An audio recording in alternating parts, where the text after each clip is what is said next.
আপনি 4 মাস ওষুধ খান, খাওয়ার পর আপনি রিপোর্ট করেন। ইনশাআল্লাহ আলহামদুলিল্লাহ প্রথম 4 মাস খাওয়ার পর দিয়ে আল্লাহ আলহামদুলিল্লাহ আপনাদের দোয়া সবার আল্লাহ ইনশাআল্লাহ ভালো করছে। আজকে রিপোর্ট দিচ্ছে ইনশাআল্লাহ আলহামদুলিল্লাহ। আসসালামু আলাইকুম ওয়া রাহমাতুল্লাহি ওয়া বারাকাতুহু। সম্মানিত দেশবাসী, আমি ক্যান্সার স্পেশালিস্ট ডাক্তার ইসলাম সরওয়ার। বিশেষ করে আজ তো আমাদের সামনে একজন কিডনি রোগী সুন্দরভাবে সুস্থ হয়েছে।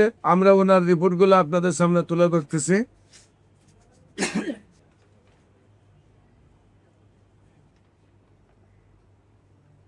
আপনি কি সমস্যা হয়েছিল, কোথায় কোথায় চিকিৎসা করছেন, কিভাবে সুস্থ হয়েছেন একটু বলেন। আগে আপনার পরিচয়টা দেন। আপনার নাম? আমি মোহাম্মদ সোহেল মিয়াজি। সোহেল মিয়াজি। আপনার আপনার পিতার নাম? পিতার নাম মৃত ইদ্রিস মিয়াজি। মৃত ইদ্রিস মিয়াজি। মায়ের নাম? মায়ের নাম মৃত আষ্টিয়ারা দেবন। গ্রাম? উত্তর উপাধি পোস্ট অফিস? ওয়ালিয়া থানা? মতলব জেলা? চাঁদপুর। চাঁদপুর। আপনার কি সমস্যা হয়েছিল, কোথায় কোথায় চিকিৎসা করছেন এবং কিভাবে সুস্থ হয়েছে? আমি প্রথমে ঢাকায় সিকেডি হাসপাতালে আছে কামরুল স্যারের কাছে। কামরুল স্যারের কাছে আসার পর আমাকে সিডিএসকে দিছে এবং আলফা দিছে, মানে অনেক পরীক্ষাই দিছে। পরীক্ষা দেওয়ার পর আমার ধরা পড়ছে আপনার টিউমার, মানে প্রস্রাবের থলির পাশেই টিউমার, ঠিক আছে। পাশাপাশি কিডনির তো সমস্যা। তো স্যার আমাকে বললো যে আপনি কাজ করেন, আপনি অপারেশন করেন, অপারেশন করলে 50% ভালো হয়ে যাবে, কামরুল স্যার বলছে। তো আমি আর তখন আর করি নাই, ঠিক আছে, আপনার অপারেশন করি নাই। তো না করে আমি কি করলাম, বাইরে চলে গেছি, মানে নিজে সিদ্ধান্ত নেওয়ার জন্য। বাইরে যাওয়ার পর বাইরে থেকে আবার আমার শ্বশুরবাড়ি আবার চট্টগ্রামে। আমি চট্টগ্রামে গেছি 2 দিন পর। যাওয়ার পর এখানে এই ডাক্তার স্যার আছে অপার কিন্তু ছিল স্যারের মাধ্যমে আবার দেখাইছি, চট্টগ্রামে দেখাইছি আবার ডাক্তার। দেখানোর পরে উনি বলতে আগে কাজ করেন, আপনি টিউমার যেটা আছে টিউমারটা অপারেশন করেন।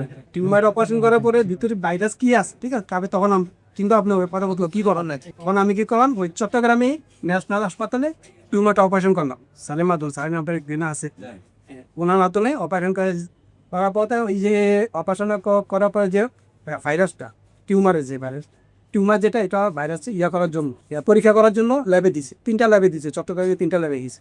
যাওয়ার পরে ভাইরাস আসে, মানে টিউমার থেকে ভাইরাস আসার পর স্যার আবার বললো যে কাজ করেন, চট্টগ্রামে অপারেশন করতে পারেন বা ঢাকাতেও অপারেশন করতে পারেন। উনি ঢাকা একটা হাসপাতাল, 2টা হাসপাতাল নাম বলছে। আমি আর অপারেশন করি নাই, টিউমার অপারেশন এতটুকু থাকার করি।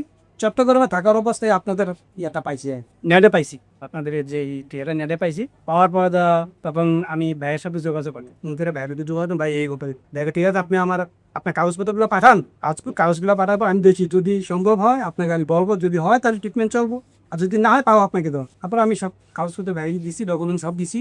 আমার ফার্স্ট থেকে লাস্ট পর্যন্ত চট্টগ্রাম ঢাকা যে বিক্ষোভগুলা সবগুলো বাইরের কাছে কানে দিন তারে তখন মনে পরে ভাইয়া আমাকে বলতে, ঠিক আছে কোনো সমস্যা নেই, আপনি চলে আসুন। কারণ আমি জানুয়ারির 13 তারিখ মনে আসছি ঢাকায় আসার পর 12 থেকে 13 তারিখে আসছি। আসার পর ভাইয়ের সাথে যোগাযোগ করলাম, কথা বললাম, কথা বলার খবর বিগত অসুবিধা না, আপনি ট্রিটমেন্ট চলবো, আপনি 4 মাস ওষুধ খান, খাওয়ার পর আপনি রিপোর্ট করেন।